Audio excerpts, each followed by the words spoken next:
In the cold, dark reaches of the Kuiper Belt, far beyond the orbit of Neptune, a small team of explorers worked tirelessly aboard their research vessel. The ship, named Odyssey, floated silently among countless chunks of ice and rock that made up this distant region of the solar system. Commander Jack Hayes stood on the bridge, his eyes fixed on the main screen as data streamed in from the probe scanning the area. Beside him, Dr. Laura Miller leaned forward, her fingers flying across a tablet as she analyzed the information. The mission had started months ago with a simple goal: to map the asteroid field for valuable minerals.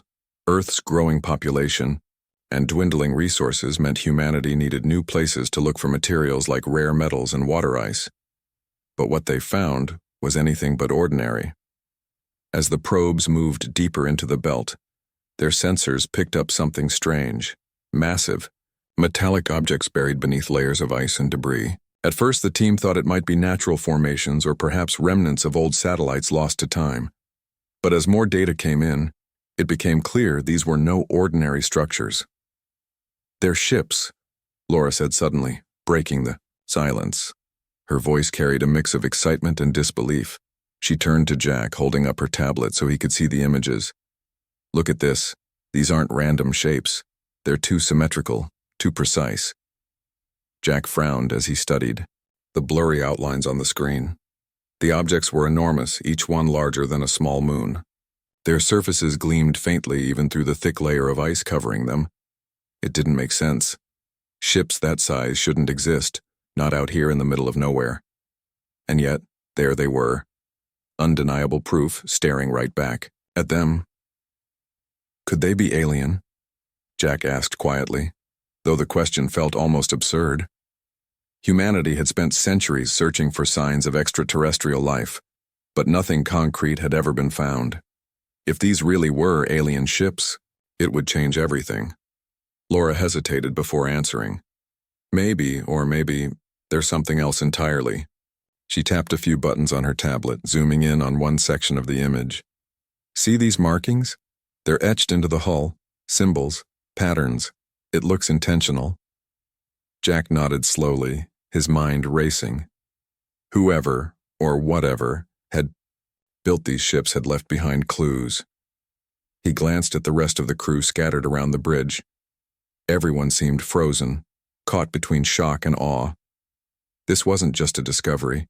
It was history unfolding before their eyes. Over the next few hours, the team worked frantically to gather more information. They sent drones closer to get better readings, careful not to disturb the mysterious objects. Each new scan revealed more details about the ship's design. They weren't sleek or streamlined like modern spacecraft. Instead, their shapes were blocky and angular, covered in intricate carvings and ridges. Some parts looked damaged, as if they'd endured battles or collisions long ago. Others appeared perfectly intact, as though protected by some kind of advanced shielding. As night fell aboard the Odyssey, or what passed for night in deep space, Jack called a meeting in the ship's conference room. The entire crew gathered, around the table, faces pale with exhaustion but alight with curiosity. Laura stood at the head of the room, projecting holographic images of the ships onto the wall. "We've identified 7 distinct vessels so far," she began, her tone steady despite the magnitude of what she was saying. "Based on our estimates, they're at least 10 kilometers long each. That's unprecedented. We don't have anything close to that scale, not even theoretical designs." A young technician named Ryan Carter raised his hand nervously. "Do we know how old they are?" Laura shook her head. "Not exactly, but based on the amount of ice buildup and radiation exposure, they've been here for tens of thousands of years, at least, maybe longer." The room fell silent as everyone absorbed the implications. These ships predated any known civilization, human or otherwise. They were relics of a time when Earth was still in the grip of the Ice Age, when humans lived in caves and hunted with stone tools. Whoever had built them possessed technology far beyond anything humanity had achieved. Jack cleared his throat, drawing everyone's attention. "We need to figure out what they are, and who built them. But we also need to be careful. If these things are as old as they seem, they could be unstable, or dangerous. No one argued with him. Despite their excitement, the crew understood the risks. Exploring unknown artifacts always came with uncertainty, and these ships were unlike anything anyone had ever encountered. The next day, Jack and Laura suited up to take a closer look. Alongside a small team of engineers and scientists, they boarded a shuttle and descended toward the largest ship. As they approached, its sheer size became overwhelming. Even partially buried in ice, it loomed above them like a mountain. Up close, the carvings on its surface were even more detailed, forming elaborate patterns that seemed to tell a story. "This is incredible," Laura whispered, her helmet microphone picking up the awe in her voice. She reached out to touch the hull, only for Jack to grab her arm gently. "Careful," he warned. "We don't know what's under there." They set up equipment to begin drilling through the ice, working methodically to uncover more of the ship. Hours passed and the temperature outside dropped even further, making the work grueling. But finally they managed to expose a section of the hull wide enough to investigate. Using specialized tools, they cut through the metal, revealing a dark interior lit only by the beams of their flashlights. Inside, the air was stale and heavy, filled with the scent of ancient dust. The walls were lined with panels covered in glowing symbols, pulsating faintly as if alive. Laura ran her gloved hand over one of them, marveling at the craftsmanship. "This isn't just engineering," she murmured. "It's art." Then, without warning, the symbols flared brighter, and a low hum filled the chamber. Startled, the team stepped back, weapons drawn instinctively. For a moment, nothing happened. Then, a crackling sound echoed through the ship, followed by a burst of light that blinded them momentarily. When the glare faded, a figure stood before them, a hologram, translucent and shimmering. Its form was humanoid but alien, with elongated limbs and a face that seemed both familiar and otherworldly. It spoke in a language none of them recognized, its voice deep and resonant. "What is it saying?" Jack asked urgently, glancing at Laura. "I don't know," she admitted, pulling out her tablet to record the message. "But we're going to find out." Back on the Odyssey, the crew worked around the clock to decipher the transmission. Every second felt like an eternity as they pieced together fragments of meaning. Slowly, a picture began to emerge, a warning, a story of war, and a plea for caution. Whatever these ships were, they held secrets that could reshape humanity's understanding of the universe. And Jack couldn't shake the feeling that they were standing on the edge of something much bigger than themselves. The hologram flickered in the dimly lit lab aboard the Odyssey, its ethereal form casting strange shadows on the walls. The alien figure repeated its message over and over, its voice calm but urgent. Dr. Laura Miller sat hunched over her workstation, surrounded by screens displaying fragments of the translation she and linguist Emily Dawson had been working on for hours. The task was maddeningly slow, like trying to solve a puzzle with half the pieces missing. "It's not just one language," Emily said, rubbing her temples. "It's layered, like they're speaking multiple tongues at once. Some parts sound almost mathematical." Laura nodded, her eyes glued to the text scrolling across her screen. "And the symbols, they keep changing. Every time we think we've got something, it shifts slightly." She paused, leaning back in her chair. "But I'm starting to see patterns. Repetition. That has to mean something." Commander Jack Hayes stood nearby, arms crossed as he watched them work. He wasn't a scientist or a linguist, but he understood, enough to know this was important. Whatever the hologram was saying, it felt like a warning, a dire one. His gut told him they needed answers fast. Finally, after what felt like an eternity, Emily pointed excitedly at one of the screens. "Wait, look here. This sequence keeps coming up. It's consistent. It might be a key phrase." She highlighted a string of symbols that glowed faintly in the holographic display. "If I'm reading this right, it says something about war? Conflict?" Laura leaned closer, her brow furrowing. "Yes, and there's more.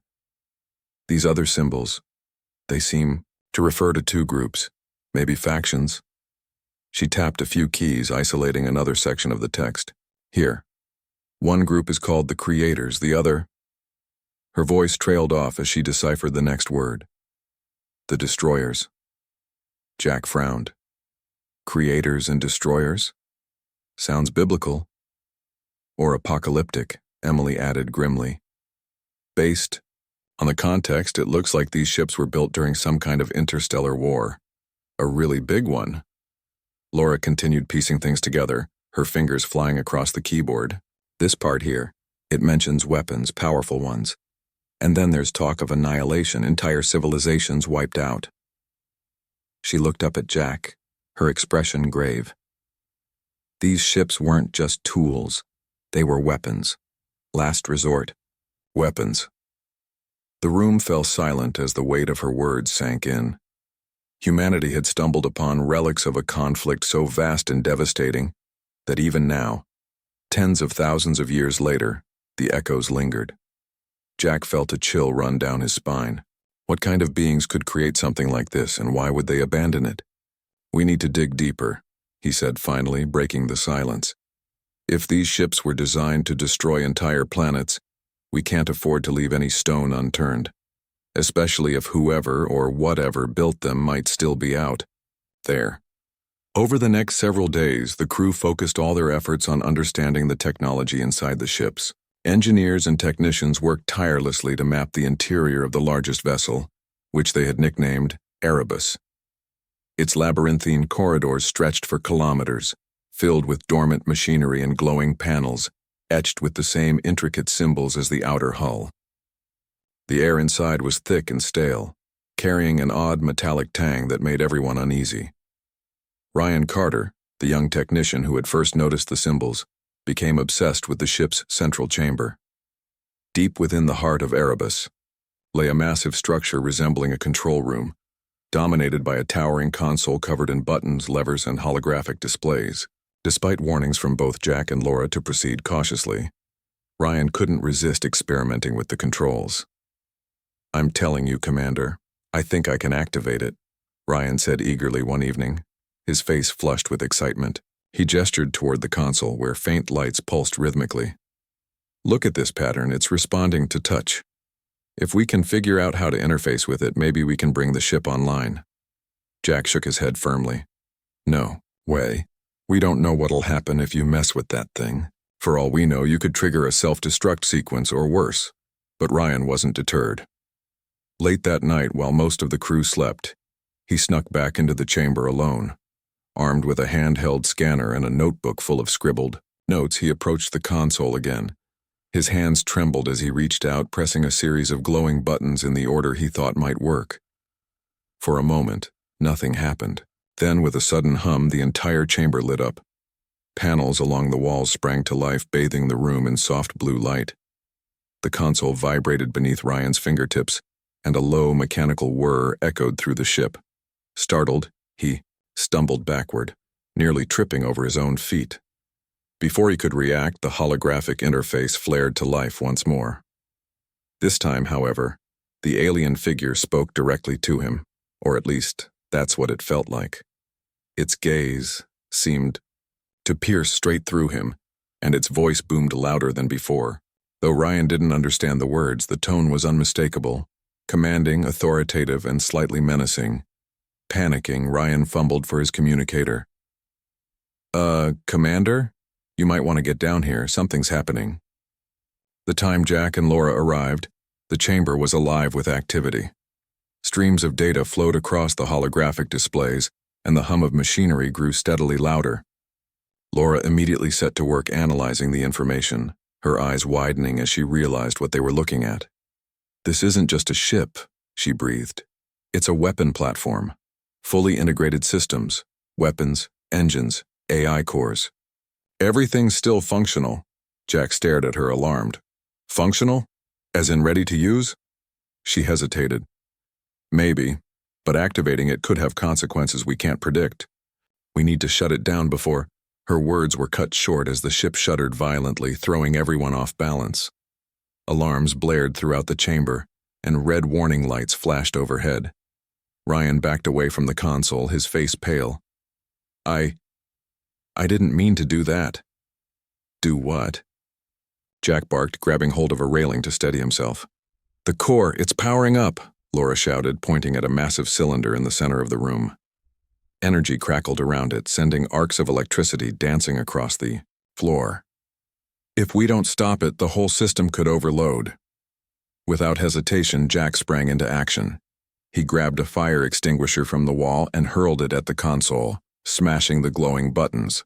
Sparks flew as the machine sputtered and the hum began to fade. Slowly, the alarms quieted, and the lights returned to their previous dim glow.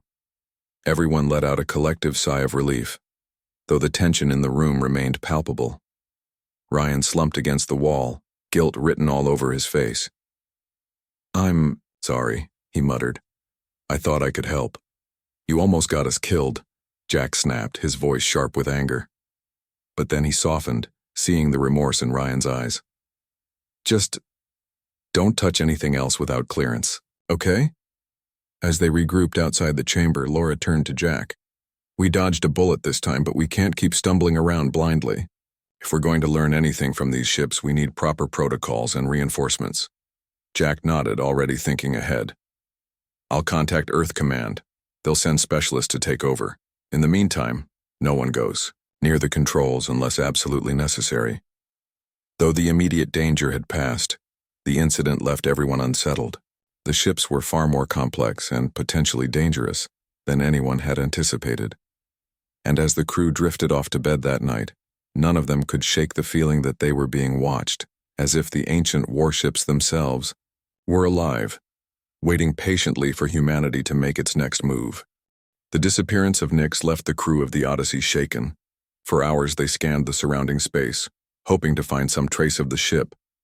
But it was gone, vanished without a single clue as to where it had gone or why.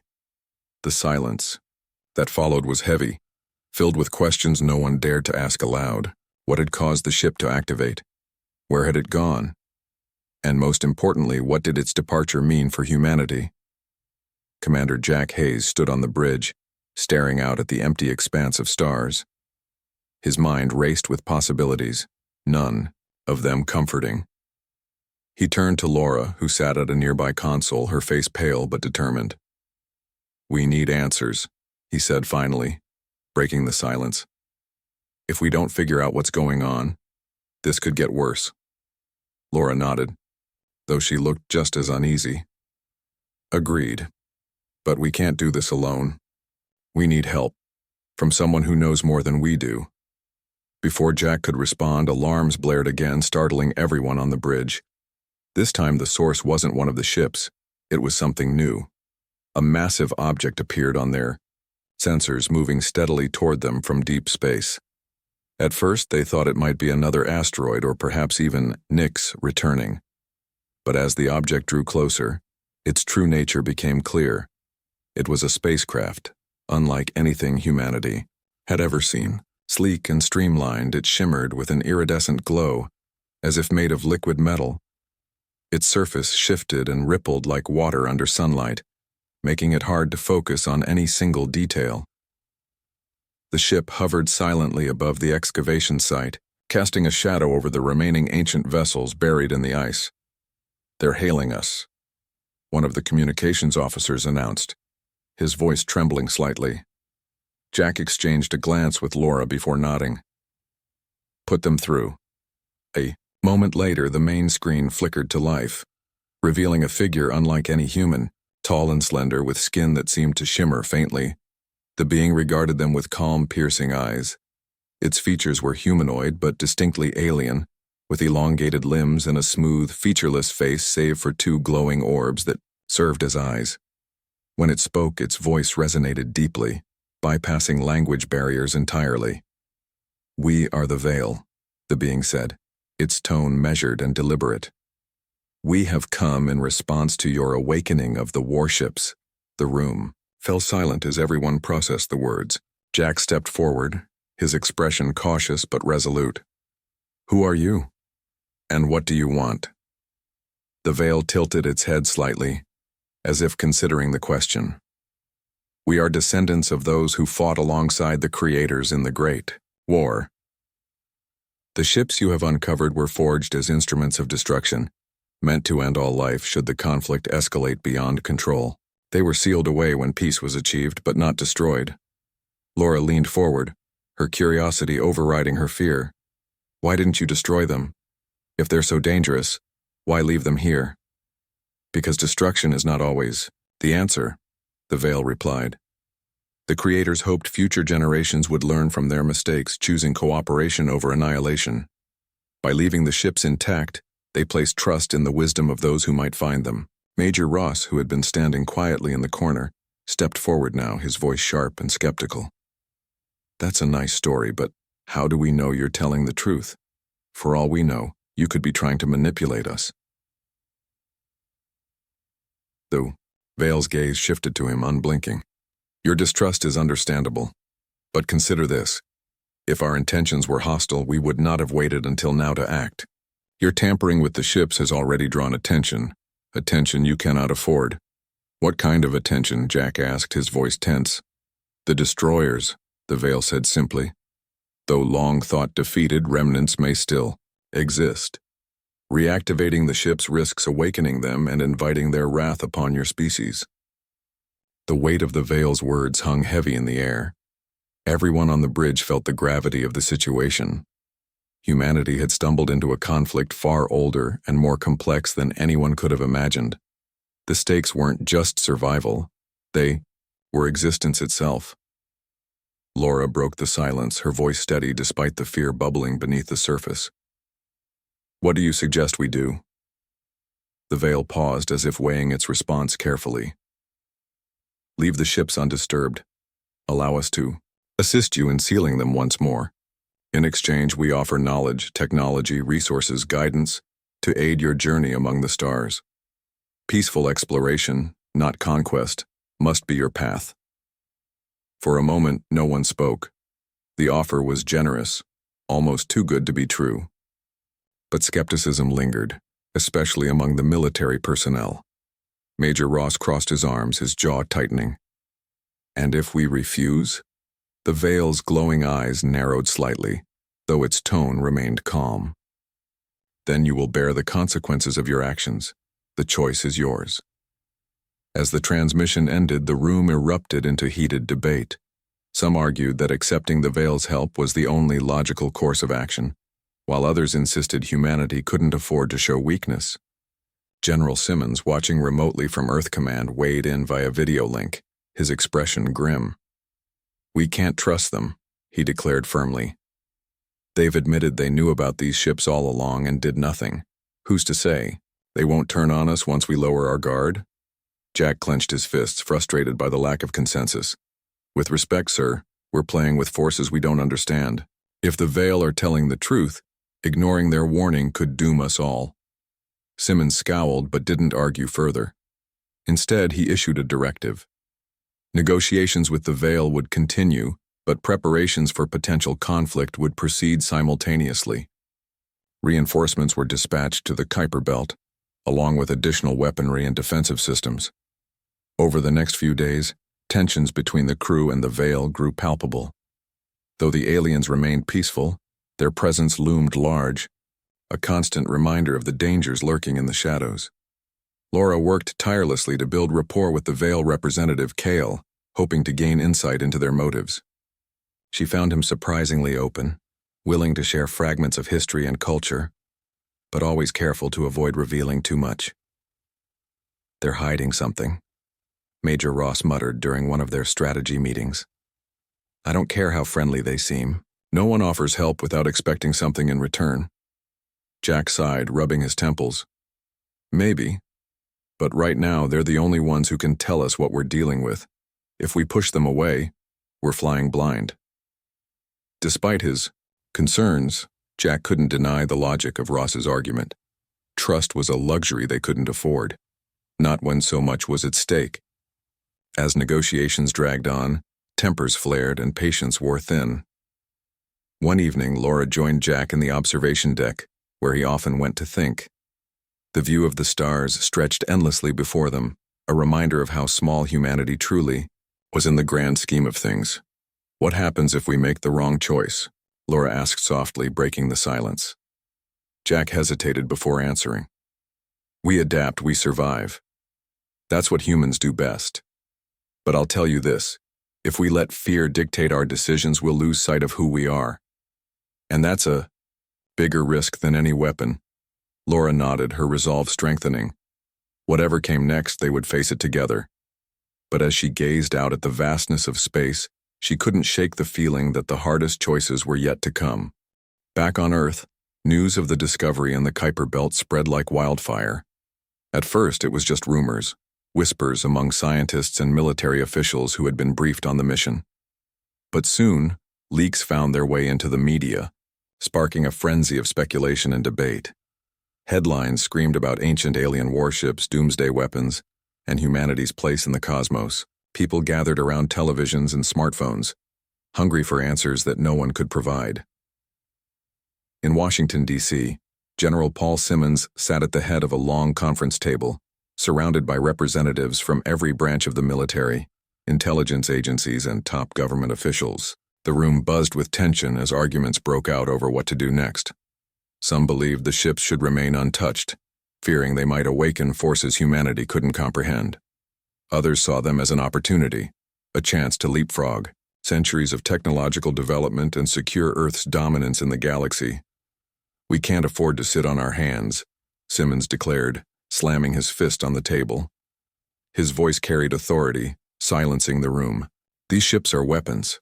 Weapons powerful enough to level entire planets. If we don't take control of them, someone else will." Across the table, Dr. Helen Carter, a civilian advisor and astrophysicist, shook her head firmly. "That's reckless thinking, General. We have no idea what these ships are capable of or what kind of consequences activating them might bring. This isn't just about power, it's about responsibility." Simmons glared at her but didn't respond directly. Instead, he turned to the rest of the group. "Responsibility won't protect us if another species finds those ships first. Or, worse, if whatever destroyed their original owners comes looking for them again." The mention of destruction silenced the room once more. Everyone knew the stakes were high. The hologram's warning, though incomplete, had hinted at a catastrophic war that wiped out entire civilizations. No one wanted to repeat history. Meanwhile, aboard the Odyssey, Commander Jack Hayes struggled with growing unease.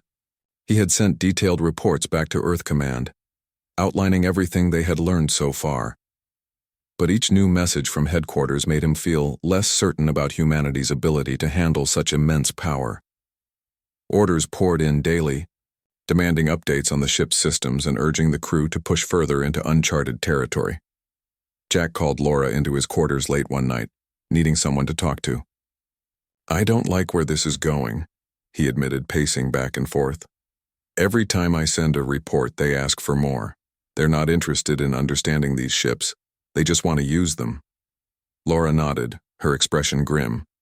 She had noticed the same shift in tone from Earth Command.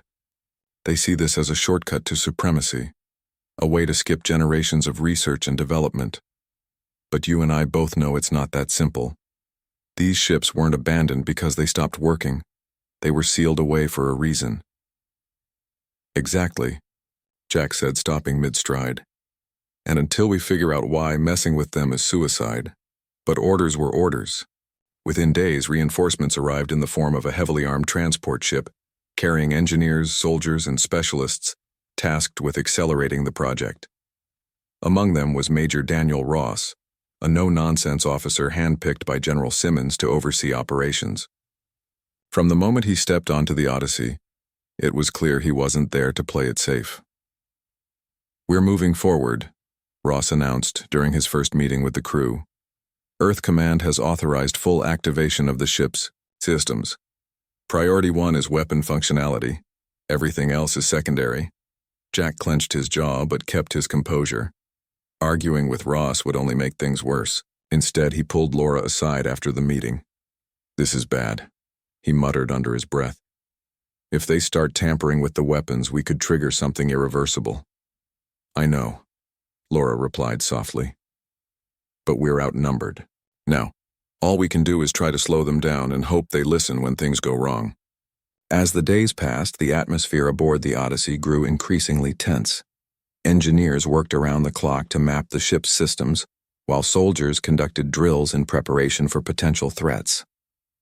The sense of wonder and discovery that had driven the mission initially was replaced by a cold, calculated focus on exploitation. One evening, Laura stayed late in the lab, poring over data from the AI cores embedded deep within Erebus. She had grown fascinated by their architecture, which seemed almost organic in nature. Unlike traditional computers, the cores appeared to adapt and learn, responding dynamically to input. It was unlike anything she'd ever seen. Her concentration was interrupted by Ryan, who hovered nervously near the doorway. "Dr. Miller, can I talk to you for a second?" She looked up, surprised to see him. Since the incident in the central chamber, Ryan had kept mostly to himself, avoiding eye contact with anyone. "Sure, come in." He hesitated before speaking. "I've been thinking about what happened when I activated the console. There was something weird about the hologram. It wasn't just talking. It felt like it was scanning me." "Scanning?" Laura frowned, leaning closer. "What do you mean?" Ryan shrugged awkwardly. "I don't know how to explain it. It's like it was reading my mind or something. And afterward, I started noticing little things. The symbols on the walls changing slightly, the lights pulsing differently depending on who's nearby. Like the ship knows we're here." Laura's heart raced. If Ryan was right, then the ships weren't just machines. They were alive in some way, intelligent, capable of interacting with their environment. That changed everything. Before she could respond, alarms blared throughout the ship. Both she and Ryan bolted upright, rushing toward the source of the commotion. On the bridge, chaos reigned as crew members scrambled to interpret flashing warnings. On the main screen, Major Ross barked orders, his face flushed with anger. "What's going on?" Jack demanded, storming onto the scene. "One of the smaller ships. It's powering up," someone shouted. "We didn't touch anything, I swear." Jack's blood ran cold. Without waiting for further explanation, he grabbed Laura and headed straight for the shuttle bay. If one of the ships was activating on its own, they needed to get eyes on it immediately. When they reached the site was breathtaking and terrifying. The smaller ship, christened Nyx, glowed faintly against the blackness of space.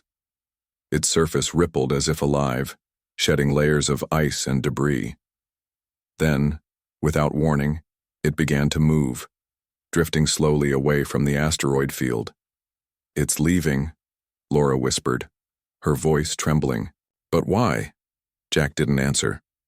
He was too busy watching the readings on his wrist console. Energy levels inside Nyx were spiking dangerously high, far beyond anything they had recorded before. Something, or someone, was waking it up the crew watched helplessly. Nyx unleashed a burst of light so bright it blinded everyone momentarily.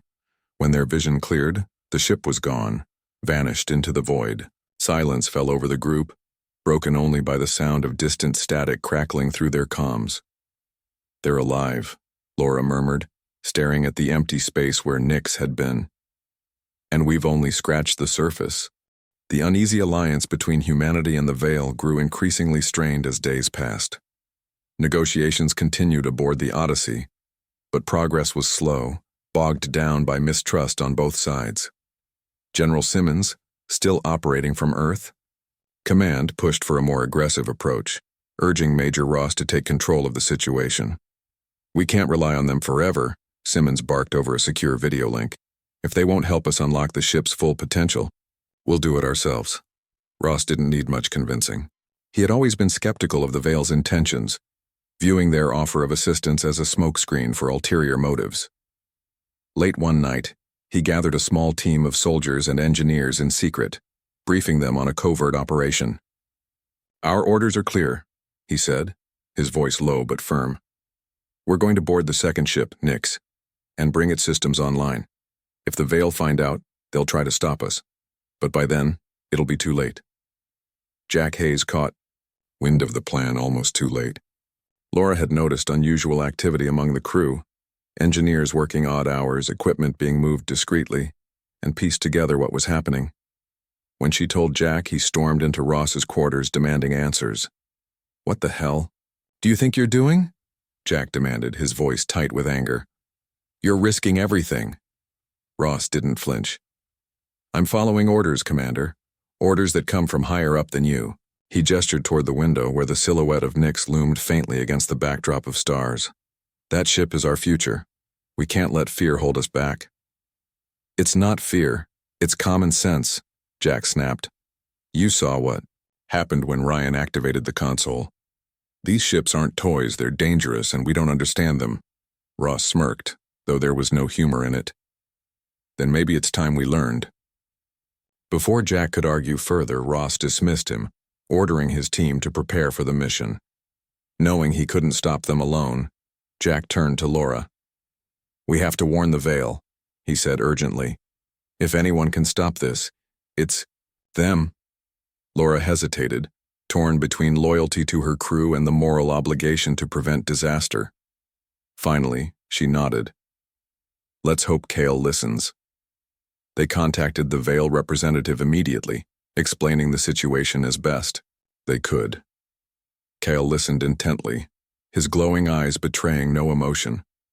When they finished, he stood silently for a moment before responding. Your species is young, he said finally, his tone neutral but tinged with sadness, and impulsive. But perhaps that is why the creators chose to leave their creations behind, to test your resolve. Please, Laura pleaded. If you know how to stop them, you have to help us. Kale nodded slowly. Very well, but know this. Interfering may only delay the inevitable. The choice remains yours. With Kale's guidance, Jack and Laura raced back to Nyx, hoping to intercept Ross's team before it was too late. The ship's interior was eerily quiet, its dormant systems casting faint glows along the walls. As they moved deeper inside, they heard muffled voices ahead. Ross and his men were already at work, attempting to bypass security protocols to access the core. Ross, wait! Jack shouted, stepping into the chamber. The Major spun around, his face hardening when he saw them. Stay out of this, Hayes, Ross growled, motioning for his team to continue. You've done enough. You don't know what you're doing, Laura insisted, stepping forward despite the tension in the air. These ships have self-defense mechanisms. Triggering them could destroy us all. Ross ignored her, turning back to the console. His engineers worked frantically, inputting commands and overriding safeguards. For a moment, it seemed like they might succeed. Then, without warning, the room erupted in chaos. A deep hum filled the chamber as panels along the walls sprang to life, bathing the space in harsh red light. Alarms blared and mechanical arms extended from the ceiling, pinning several of Ross's men to the ground. The console sparked wildly, sending arcs of electricity crackling across the floor. One of the engineers screamed as he was thrown backward, knocked unconscious by the surge. "Shut it down!" Ross yelled, panic creeping into his voice for the first time. "We can't!" Laura shouted back, scrambling to analyze the readings on her tablet. It's activating the defense grid. As the ship roared to life, the entire structure began to tremble. Outside, the hull shifted and expanded, shedding layers of ice and debris. Energy beams shot out from hidden turrets, targeting anything nearby, including the excavation site and the Veil craft orbiting above. Back on the Odyssey, chaos reigned as explosions rocked the asteroid field. Crew members scrambled to evacuate, damaged sections of the ship while others tried desperately to regain control of Nyx. On the bridge, communications officers frantically attempted to reach Jack and Laura, but the interference was too strong. Kyle and his fellow Veil acted quickly, deploying sleek fighters to engage Nyx in combat. The alien vessels darted through space with incredible speed and precision, firing beams of energy that clashed spectacularly with the rogue warship's defenses. Inside Nyx, Jack and Laura fought to survive as the ship's automated systems turned against them. Panels exploded, sending shards of metal flying, and gravity fluctuated wildly, throwing everyone off balance. "Get to the reactor," Laura yelled over the noise, pointing toward a massive cylinder at the center of the chamber. "If we can disable it, we might be able to shut the ship down." Ross hesitated, torn between pride and survival. Finally, he nodded, signaling for his remaining men to follow. Together, the group pushed forward, dodging falling debris and bursts of electricity. Every step felt like a gamble, the ship seemingly intent on killing them all. When they reached the reactor, Laura worked quickly, interfacing her tablet with the core. Her fingers flew across the screen as she deciphered the complex code. "Almost there," she muttered, sweat dripping down her face. Suddenly, a loud crash echoed through the chamber.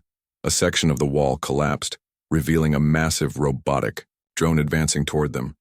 Its weapons charged ominously as it locked onto the group. "Laura, hurry!" Jack shouted, raising his weapon defensively. "I'm trying," she yelled back, her hands trembling as she entered the final sequence. With a burst of static, the reactor powered down, plunging the chamber into darkness.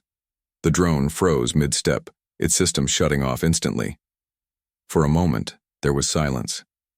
Then slowly, the lights flickered back on, dimmer but stable. The hum of machinery faded, replaced by an eerie stillness. Outside, the battle raged on. The Veil fighters continued to assault Nyx, their relentless attacks weakening the ship's shields. Finally, with a deafening explosion, Nyx collapsed inward, consumed by its own power. The shockwave rippled through the asteroid field, sending chunks of rock tumbling into the void. On the Odyssey, the crew watched in stunned silence as the dust settled. Dozens of lives had been lost, including many of Ross's team. The excavation site was in ruins, and the fragile trust between humanity and the Veil lay in tatters. As Jack and Laura returned to the ship, battered but alive, they knew the consequences of their actions would reverberate far beyond this moment. Humanity had taken its first reckless step into the unknown, and paid a heavy price. The explosion of Erebus sent a shockwave through the asteroid field, scattering debris in every direction. On board the Odyssey, the crew watched in stunned silence as the massive warship disintegrated into a cloud of glowing particles. For a moment, no one spoke. The weight of what had just happened hung heavy in the air. Laura Miller was gone, sacrificing herself to ensure the ship couldn't be used again. Her final act had saved countless lives, but it left an emptiness that no words could fill. Jack Hayes stood on the bridge, staring at the swirling remnants of Erebus. His hands gripped the railing tightly, his knuckles white with tension. He replayed her voice in his mind. "I'll try." Those two simple words echoed endlessly, a reminder of her bravery and the cost of their choices. Around him, the crew moved quietly, their faces pale and drawn. No one celebrated the destruction of the ship. Instead, they mourned the loss of someone who had become a beacon of hope amidst chaos. General Simmons' face appeared on the main screen moments later, his expression unreadable. "Report," he demanded, his tone sharp and impatient. Jack turned to face the camera, his jaw clenched. "Erebus has been neutralized. It's gone." Simmons frowned, clearly displeased. "Neutralized? What do you mean, gone?" "It was the only way to stop it," Jack replied, his voice steady despite the storm of emotions inside him. Laura stayed behind to manually trigger the overload. She didn't make it. For once, Simmons said nothing. His usual bluster faded, replaced by something resembling respect or perhaps regret. After a long pause, he nodded curtly. "She made the ultimate sacrifice. Humanity owes her a debt we can never repay." Jack wanted to argue, to point out how short-sighted Simmons' orders had been, but he held his tongue. Now wasn't the time for blame. Instead, he focused on what came next. "The remaining ships are still intact, but I recommend leaving them undisturbed. We've already pushed our luck too far." Simmons hesitated, then sighed. "Understood. Stand down for now. Earth Command will decide the next steps." As the transmission ended, Jack turned back to the window. The asteroid field looked different now, emptier, quieter. Without Erebus looming over them, it felt like a chapter had closed. But Jack knew this wasn't the end. The discovery of the warships had changed everything, and humanity would have to live with the consequences of its actions. In the days that followed, the atmosphere aboard the Odyssey shifted. Grief gave way to reflection, and conversations turned toward what the future might hold. Many of the crew found solace in sharing stories about Laura, the woman who had risked everything to protect them. Ryan Carter, in particular, struggled with guilt. If I hadn't messed with the console in the first place, none of this would have happened, he muttered during one late-night discussion. Jack placed a hand on his shoulder. Laura wouldn't want you thinking like that. She believed in second chances, for all of us. What matters now is learning from this and doing better. Kale, the Vale representative, visited the ship shortly after the incident. His presence was met with mixed reactions. Some saw him as an ally, while others viewed him with lingering distrust. When he approached Jack, his glowing eyes conveyed a mix of sadness and admiration. "Your companion showed great courage," Kale said softly. "Her actions honored the Creator's intentions. Perhaps your species is capable of wisdom after all." Jack nodded, though the compliment brought little comfort. "We're trying, but it's hard to know if we're making the right decisions." Kale tilted his head slightly. "That is the burden of choice. The Creators understood this. They left these ships not as tools of destruction, but as tests of character. You passed one test today, but there will be others." Jack didn't respond immediately. He gazed out at the stars, wondering how many secrets still lingered beyond the reach of human understanding. "What happens now?" he asked finally. "That depends on you," Kyle replied. "The destroyers may yet exist somewhere in the galaxy. Whether they return and how humanity responds will shape your destiny." Back on Earth, news of the events in the Kuiper Belt spread rapidly. Governments scrambled to address public fears, while scientists debated the implications of the discovery. Some argued that humanity should abandon the asteroid field entirely, leaving the remaining ships untouched as a precaution. Others insisted that studying them further could unlock untold technological advancements. Debates raged in universities, military bases, and living rooms around the world. In response, Earth Command issued a statement calling for unity. "This discovery challenges everything we thought we knew about our place in the universe," General Simmons declared during a televised address. "But it also offers an opportunity to grow, to learn, and to prove ourselves worthy stewards of such power. In memory of Dr. Laura Miller and all those who lost their lives, let us choose peace over conquest." The message resonated deeply with people across the globe. Memorials were held in Laura's honor, celebrating her sacrifice and determination. Schools named scholarships after her, and museums dedicated exhibits to her work. Though she was gone, her legacy lived on, a symbol of humanity's potential to rise above fear and greed. On board the Odyssey, preparations began for the journey home. The mission had started as a quest for resources but ended as something far greater, a test of humanity's resolve. As the crew packed up equipment and secured the ship, Jack took one last walk through the corridors. He paused outside the lab where Laura had spent countless hours deciphering the mysteries of the warships. Her notes still covered the walls, a testament to her brilliance and dedication. Ryan joined him a few minutes later, holding a small device in his hand. "I found this in the wreckage near Erebus," he said, handing it to Jack. "It's hers, one of her data tablets. Thought you'd want to keep it." Jack accepted the tablet, running his fingers over its surface. "Thanks, Ryan. She'd appreciate that." As they stood there together, the hum of the ship's engines filled the silence. The Odyssey was ready to depart, carrying with it both the scars of battle and the promise of renewal. Jack knew the road ahead wouldn't be easy, but for the first time in weeks he felt a glimmer of hope. When the ship finally broke free of the asteroid field and set course for Earth, Jack allowed himself a rare moment of reflection. Humanity had stumbled upon relics of a forgotten war, relics that carried unimaginable power and danger. But in facing that danger, they had also discovered something far more valuable: the strength to choose a better path. Through the viewport, the stars stretched endlessly before them, each one a reminder of the vastness of the universe and the infinite possibilities waiting to be explored. Though the shadow of Erebus lingered in their hearts, so too did the light of Laura's courage, and as the Odyssey sailed onward, Jack whispered a silent promise to the void. "We'll do better. For her." The aftermath of the battle left the crew of the Odyssey in a state of shock.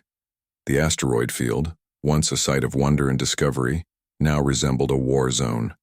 Chunks of debris floated aimlessly in space, remnants of both the excavation site and the rogue ship Nyx.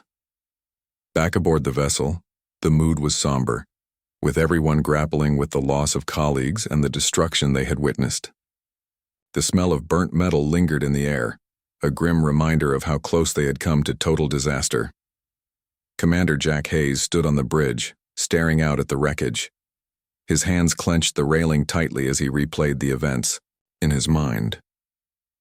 He couldn't shake the feeling that this was only the beginning, that humanity's recklessness had opened a door it might not be able to close.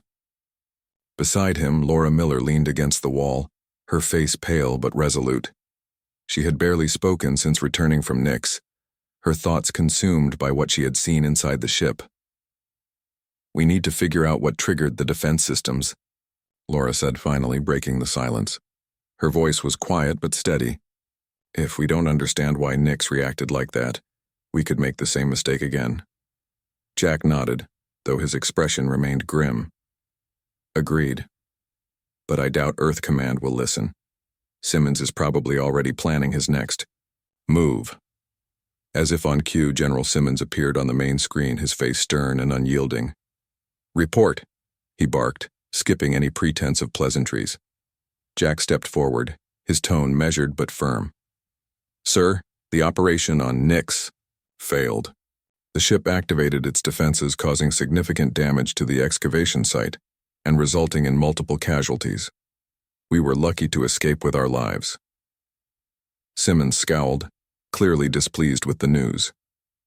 "Casualties are regrettable, but sacrifices must be made for progress. What about the other ships? Are they still intact?" "Yes, sir," Jack replied, struggling to keep his frustration in check. "But activating them without understanding their systems is too risky. Nyx nearly destroyed us, and the Veil." "The Veil," Simmons repeated, his lip curling slightly. "Their interference cost us valuable time. If they hadn't intervened, we might have succeeded."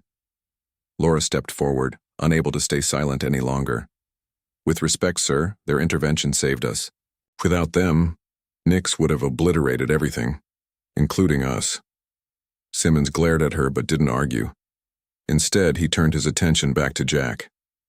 "Regardless, we can't afford to sit idle. Earth Command has authorized further exploration of the remaining ships. You'll coordinate with Major Ross to ensure proper protocols are followed." Jack clenched his jaw, knowing there was no point in arguing. Orders were orders, even if they made no sense. After the transmission ended, he turned to Laura. "We're walking a tightrope here. One wrong step, and we're done." Meanwhile, tensions between the crew and the Veil reached an all-time high. Cale and his companions remained stationed near the asteroid field, their sleek craft casting long shadows across the icy surface. Though they had helped neutralize Nyx, their presence felt more like surveillance than support. Many of the crew viewed them with suspicion, blaming them for complicating matters rather than solving them. Laura, however, saw things differently. She spent hours speaking with Cale, trying to piece together the history of the creators and the destroyers. Slowly, fragments of information began to emerge. The warships weren't just weapons. They were fail-safes designed to prevent the rise of another destructive force like the destroyers. Each ship contained a core capable of unleashing catastrophic energy, but also safeguards meant to destroy it if misused. "This isn't about conquest," Cale explained during one of their conversations. "It's about balance. The creators understood that power unchecked leads to ruin. That's why they sealed these ships away, to give future civilizations a choice." "A choice?" Laura asked, her brow furrowing. "What kind of choice?" "To wield the power responsibly, or face annihilation," Cale replied simply. "Your species stands at a crossroads. How you proceed will determine your fate." Laura relayed this information to Jack, who listened intently. "So basically, we're being tested," he said after a moment. "And if we screw up, we get wiped out." "Exactly," Laura confirmed. "Which is why we need to shut down the remaining ships permanently." Jack sighed, rubbing his temples. "Easier said than done." Simmons won't let us walk away, not after everything we've invested. Laura hesitated before speaking. Then maybe we do it ourselves without permission. That night, Jack and Laura devised a plan. They knew they couldn't deactivate the ships conventionally. Their systems were too complex, and tampering with them risked triggering another disaster. But Laura had uncovered something crucial during her analysis of NICs. The AI cores within each ship contained a fail-safe mechanism. If overloaded manually, the reactor would destabilize, destroying the ship from within. It's dangerous, Laura admitted as they reviewed the data in her lab. But it's the only way to guarantee they can't be used again. Jack nodded, his resolve hardening. If it means preventing another catastrophe, I'm willing to take the risk. Early the next morning, they gathered a small team of trusted crew members, including Ryan Carter, who had redeemed himself somewhat after the initial incident. Together, they boarded Erebus, the largest and most intact of the remaining ships. Their goal was simple: overload the reactor and destroy the ship before anyone realized what they were doing. Inside Erebus, the atmosphere felt oppressive, as if the ship itself was aware of their intentions. Panels glowed faintly along the walls, and the hum of dormant machinery echoed through the corridors. As they moved deeper into the vessel, Laura led the way, her tablet guiding them toward the central chamber. When they reached the reactor room, Jack turned to the group. This is it. Once we start, there's no turning back. Anyone who wants out, say so now. No one spoke. They all knew the stakes. Laura approached the console, her fingers flying across the interface as she accessed the core's systems. I'm initiating the overload sequence, she announced, her voice steady despite the weight of the moment. We have 10 minutes to evacuate. The countdown began, and the team worked quickly to retrace their steps. As they neared the exit, however, alarms blared throughout the ship. Panels flashed red and mechanical arms extended from the ceiling, blocking their path. They know we're here, Ryan shouted, panic creeping into his voice. Keep moving, Jack ordered, drawing his weapon. He fired at the nearest arm, disabling it just long enough for the group to slip past. By the time they reached the shuttle bay, the ship was trembling violently, its systems straining under the pressure of the impending meltdown. Jack ushered everyone aboard the shuttle, but when he turned to leave, Laura stopped him. I need to stay behind, she said firmly, her eyes locked on his. Someone has to manually trigger the final sequence, otherwise it might not work. No, Jack snapped, grabbing her arm. We're not leaving you here. There's no other way, Laura insisted, her voice softening. You know that. Trust me. I can do this. For a moment, Jack hesitated, torn between duty and emotion. Finally, he nodded, stepping back, reluctantly. Just promise me you'll make it out. I'll try, Laura said, forcing a smile. Then she turned and ran back toward the reactor room. As the shuttle launched, Jack watched through the window as Erebus grew smaller behind them. Moments later, a brilliant flash lit up the asteroid field, followed by a deafening explosion. The ship disintegrated in a burst of light, sending shockwaves rippling through space. Back aboard the Odyssey, the crew stared in stunned silence as the debris settled. Jack sat alone in the observation deck, staring out at the void where Erebus had been. Though relieved they had prevented another disaster, he couldn't help but feel a pang of guilt and pride. Laura had sacrificed herself to protect humanity, proving that even in the face of overwhelming odds, courage and selflessness could prevail. The return journey to Earth was long and quiet, a stark contrast to the chaos of the Kuiper Belt. Aboard the Odyssey, the crew moved through their routines with a sense of purpose, but also an undercurrent of reflection.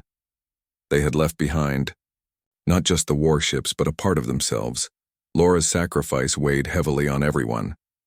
Conversations were subdued, laughter rare. Even the hum of the ship's engines seemed softer, as though it too understood the gravity of what had transpired. Jack Hayes spent much of his time in the observation deck, staring out at the endless expanse of stars. The tablet Ryan had given him, a piece of Laura's work, rested on the table beside him. He hadn't opened it yet. He wasn't sure he was ready. Instead, he let his mind wander, replaying moments from the mission. The discovery of the ships, the holographic warnings, the battles fought both inside and outside the vessels.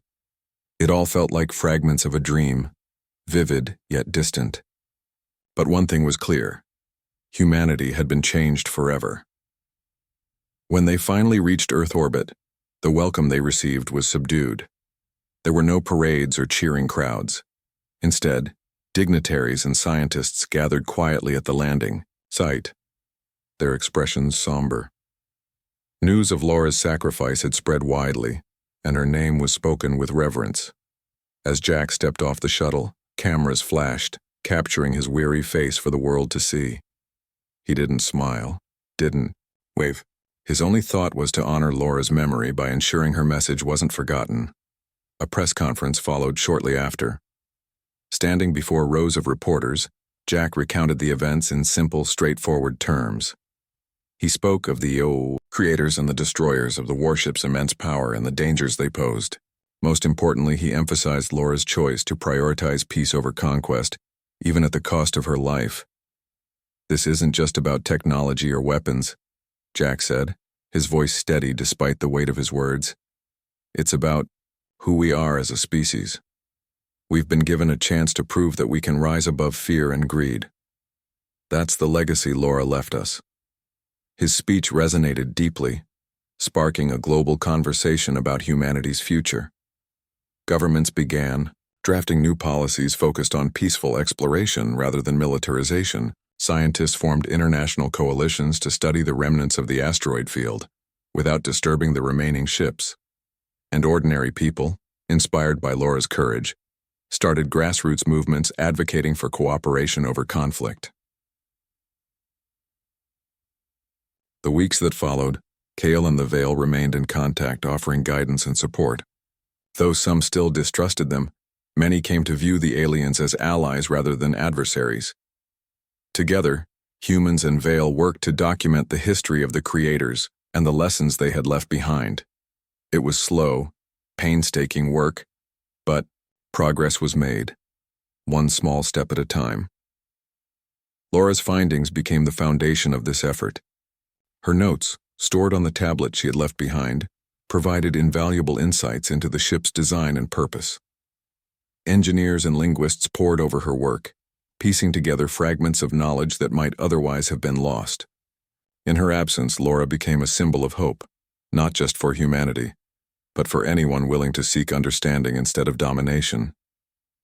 As months turned into years, the story of the ancient warships faded from headlines, but never from memory. Memorials were built around the world to honor those who had died in the Kuiper Belt, with Laura's name engraved prominently. Schools taught her story as part of history curriculums, reminding future generations of the choices that shaped their destiny. Museums displayed artifacts recovered from the excavation site, each one accompanied by descriptions written in Laura's own words. Jack eventually retired from active duty, choosing instead to dedicate his time to education and advocacy. He traveled the globe, sharing Laura's message wherever he went. "She showed us that bravery isn't about taking risks blindly," he often said during lectures. "It's about knowing when to stand your ground and when to walk away." Meanwhile, the asteroid field remained untouched, a silent testament to humanity's near brush with disaster. Occasionally, telescopes captured images of the remaining ships buried beneath layers of ice, their surfaces glinting faintly in the sunlight. Scientists monitored them closely, ensuring they stayed dormant, but for the most part, the ships were left alone. A reminder of the power humanity had chosen not to wield. One evening, standing on a hill overlooking the city where he grew up, Jack gazed at the night sky. The stars twinkled brightly, indifferent to the struggles of those below.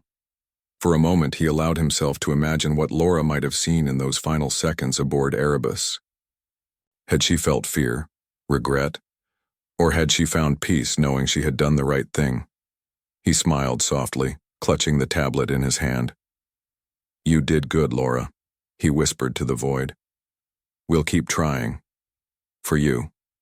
Far beyond Earth, deep within the Kuiper Belt, the remaining ships lay hidden, their secrets safe for now. Humanity had taken its first tentative steps toward becoming a responsible interstellar species.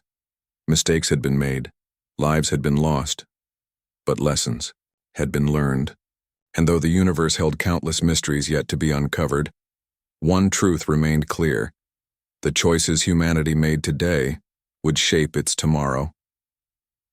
As the stars blinked in the distance, they seemed to shine a little brighter, as if acknowledging the fragile promise of a species determined to grow.